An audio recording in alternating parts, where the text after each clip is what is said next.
On Wall Street, the S&P 500 and Nasdaq surged to record highs in a holiday-shortened trading session. However, the Dow Industrial Average edged slightly lower, weighed down by declines in healthcare and consumer stocks. This Reuters report gets you a lowdown on all the action in the U.S. markets.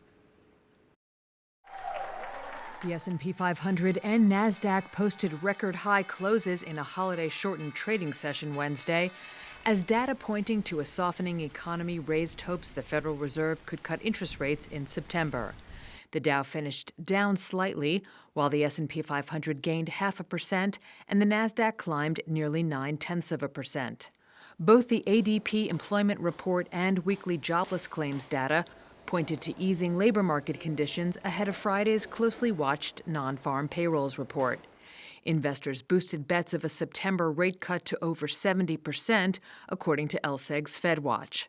Notable stock movers included Tesla, which jumped 6.5% Wednesday after surging more than 10% Tuesday when it posted a smaller-than-expected drop in second-quarter vehicle deliveries. At least 5 brokers also raised their price targets on the stock, which is trading at its highest level since January. And shares of AI chip darling NVIDIA gained more than 4.5%.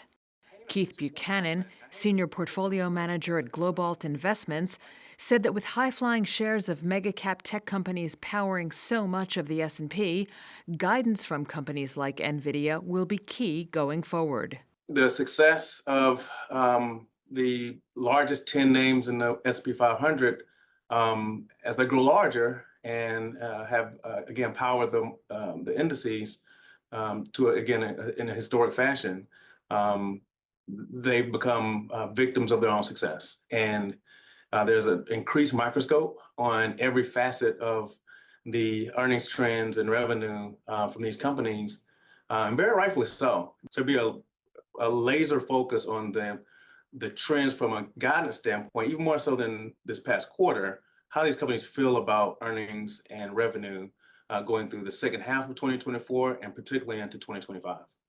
Other stocks on the move included Paramount Global, which rose almost 7% after Shari Redstone's National Amusements reached a preliminary deal to sell its controlling interest in the media giant to David Ellison's Skydance Media.